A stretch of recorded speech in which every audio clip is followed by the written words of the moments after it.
Terima kasih para teman-teman dimanapun Anda berada. Kembali bersama saya Imade Giri Channel akan menunjukkan beberapa prestasi perkebunan kakao yang telah saya laksanakan beberapa hari ke depan ini. Dan yang sudah saya lakukan adalah sanitasi pada pohon tanaman kakao ini. Jadi sanitasinya dilakukan seperti ini teman-teman. Jadi dikasih bersih karena sebentar lagi akan dilaksanakan pemupuan. Jadi supaya pemupuannya itu bisa langsung meresap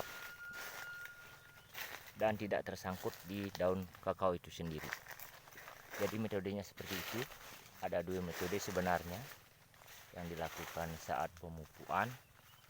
Yang pertama, jika musim kemarau itu bisa kita timbun setelah dilakukan pemupuan. Tapi jika musim hujan bisa kita buka karena penguapannya kurang kalau musim hujan. Kalau musim kemarau maka harus kita tutup untuk menghindari penguapan kalau kita menggunakan pupuk kimia. Tapi di sini kita akan menggunakan pupuk alami, yaitu pupuk dari kotoran hewan, tapi sudah difermentasi. Dan mungkin besok atau lusa saya akan hambur secara larikan, karena metode pemupukannya pun ada dua, ada larikan, tugal, dan ada juga dicangkul. Jadi ini adalah hasil daripada perkembangan kakao dari bibit S2. Jadi kepada teman-teman yang suka menonton channel kami Perkebunan Kakao Siteng, silakan like, komen, dan subscribe agar bisa menonton video Made Giri selanjutnya.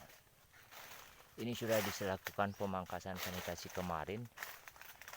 Jadi sinar mataharinya itu sudah masuk kira-kira 80%. Jadi hamanya bisa berkurang seperti hama Vistaflora, Palmiflora, Helopeltis, dan juga berbagai macam hama yang menyerang tanaman ini sudah mulai berkurang. Karena secara bahasa biasanya itu hama tersebut kurang betah tinggal di perkebunan ini karena dampak daripada pestisida yang kami aplikasikan kemarin. Ini buahnya sangat mulus, mungkin sudah ada yang mulai masak teman-temanku. Dan kepada teman-teman yang memang menyukai perkebunan kakao, bisa kembali dibudidayakan untuk mendapatkan hasil yang lebih maksimal. Mungkin caranya bisa dilakukan dengan metode kami. Adapun teman-teman yang masih mempergunakan kimia, kami persilahkan, tapi kalau bisa pemakaian kimia dilakukan sesuai standar pertanian yang dianjurkan. Jadi yang dianjurkan itu adalah pestisida yang kurang mengandung vertikel dan kinerjanya itu sistemik, bukan kontak, karena kalau racun kontak itu batangnya akan pecah dan bunganya tidak mau keluar teman-teman. Jadi kalau permasalahan perkebunan kakao ini tumpang sari itu tidak jadi masalah sebenarnya. Dan adapun pemangkasan yang dilakukan, kalau bisa usahakan pemangkasan dilakukan apabila daunnya tidak banyak yang muda, masih tua semua. Jadi kalau daun mudah dipangkas, maka cabang jarketnya akan tumbuh terus dan bunganya pun akan rontok. Begitupun dengan pemupuan. Jadi penyemprotan bisa dilakukan setiap kurang lebih 2 minggu sekali, tergantung populasi serangan hama di lapangan. Jadi beberapa metode yang telah kami bagikan, mungkin kedepannya kami tetap juga akan membagikan, yaitu tanaman budidaya kakao yang diperlakukan secara alami. Nah, ini beberapa buahnya sudah mulai kelihatan. Dan ini pun daunnya sudah dikumpul dan dibersihkan di bawah sanitasinya, karena pemupuan harus segera dilaksanakan karena buahnya sudah hampir banyak yang tua. Nanti usahakan kalau pemupukan jangan dilakukan apabila masih ada, artinya sekitar 80% banyak buah pentil. Jadi kalau pemupukan dilakukan, itu buah masih ada buah pentil seperti ini, jadi dia akan layu dan kering, dan seperti ini jadinya.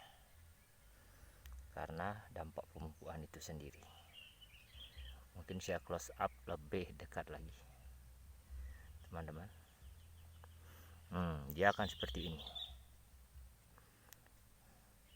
Kalau pemupukan dilakukan di saat buah pentil. Tapi kalau sudah buahnya besar seperti ini, bisa dilakukan pemupukan. Apalagi pemupukan yang menggunakan unsur nitrogen yang tertinggi. Jadi kalau masalah pupuk daun, itu ada kandungan istilah nitrogen, fosfat, kalium, CO2, sen, boron, dan juga banyak lagi kandungan lainnya seperti makro dan mikronya itu. Kalau makro itu menjurus kepada pertumbuhan tanaman, kalau mikro itu menjurus kepada reproduksi tanaman. Kalau kalium itu adalah perangsang daripada pembungaan itu sendiri. Makanya kalau ada istilah kimia NPK itu nitrogen, fosfat, dan kalium, itu masing-masing ada fungsinya. Kalau ada unsur makro dan mikronya itu harus disetarakan.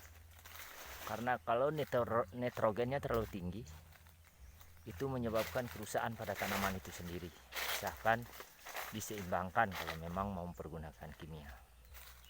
Jadi kalau menggunakan pupuk alami,